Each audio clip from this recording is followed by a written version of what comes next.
Hello friends, today we are going to discuss about the memory issues.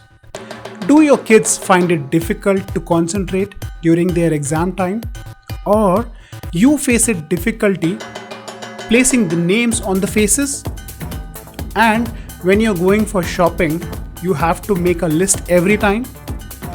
And are you thinking that your memory is deteriorating as you're growing older? Then don't worry, you're not alone.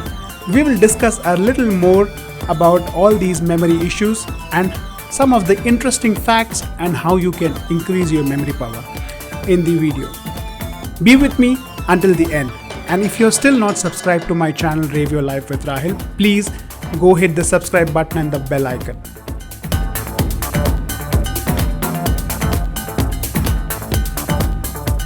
What do you think about the memory power?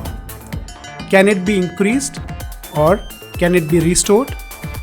And what do you think about the storage of the memory?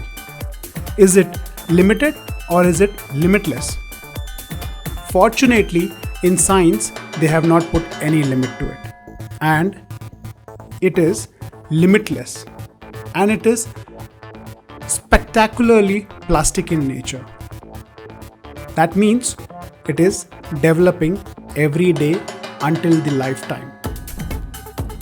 It is never too late to learn anything and make memories in our life. Did you know our human brain is so big and nutrient hungry that an estimated 25% of all our energy is used to power its 85 billion neurons? New connections are formed between them every time you make a memory. Did you know that our hippocampus is a region in brain associated with consolidation of any information like short-term memory or a long-term memory and spatial navigation in the brain? It always continues to grow new brain cell lifetime. It is the memory which defines us, memory which helps us and guide us in the need. It is the core of our life and it is our identity and plays a central role in every aspect of our life. It informs us what we are and what we want to become. Memory is everything about love, friendship, thinking, learning, and creating. Life without memory is just mere existence with unknown. Memory is like a notepad which we carry every time with us. Memory forming process starts with perception. We hear, we see, we feel, we touch, and we smell. All these five senses which results in creating the electrochemical impulses which goes to the brain called hippocampus. Then it filters out the data and makes a packet of information. If anyone says that I have a photographic memory, which is also known as eidetic memory, then it's very rare for them to have a perfect precision. You can also learn. This is made possible by anyone by learning some of the sophisticated techniques called mnemonics. The function of the two hemispheres are to a great extent different.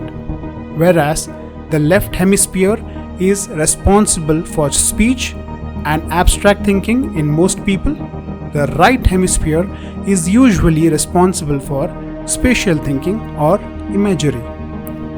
The right side of the brain controls the left side of the body and the left side of the brain controls the right side of the body.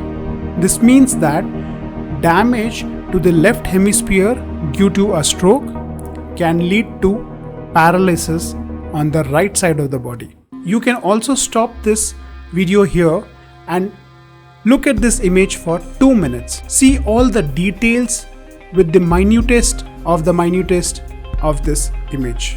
Now I hope you would have stopped my video and looked at the image.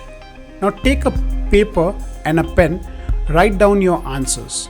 What was the color of the bowl, apron and the frog? Which object was there below the key? Name 3 metal objects in the image. Which animal was sitting on the working table? How many hats were there in the image? Was apple closest to the clock or to the chair? How many objects you still remember with precision? Please list down in your answer. Now I'm sure you would have gone back and checked your answer. Shocking result, right? Now this shows that what was the attention span you gave while looking at the image. Your attention span or your attention while looking at the image was very important. If your attention span was not that great, you would have not been able to answer with accuracy. Now it is very easy to forget things if you don't put attention, and attention is the only thing which makes the memories. Also, did you notice that it was very easy to doubt your own memory or to create a fake one? How much did you thought that which animal was sitting in the working table or with the non-existing apple in the image? Did you add key in your answer when I asked you to list down 3 metal objects? Now, if you had answered to all these questions and seen your result, it would be really shocking. And the only reason because you had not put a little more attention while looking at the image with minute details. Now, these are some of the relations when you make and put it across as a memory in your image, or you can say in your brain as a memory. So that's the mnemonic which is used to make a photographic image in your brain. Let me add one more thing here. After a week, if you come back and see that image one more time and try to answer your questions, to your surprise, you will be able to answer very well and you will be able to score really good. Almost 90% or 80 to 90% you would be accurate. The only reason because the attention span which you have given during the answer what you have answered, you would have seen a lot of relation with the image. Now that's how you make a different image in your brain. I will get you some more interesting facts in the upcoming podcast, and we will discuss in detail about the mnemonics and how you can improve your memory. Now, if you have still not subscribed to my channel, Rave Your Life with Rahil, please go down there, hit the subscribe button, and also do not forget to like the video if you liked it, dislike it if you don't like it, and please do comment and share my video with your friends and family members. Until then, see you, goodbye, much love.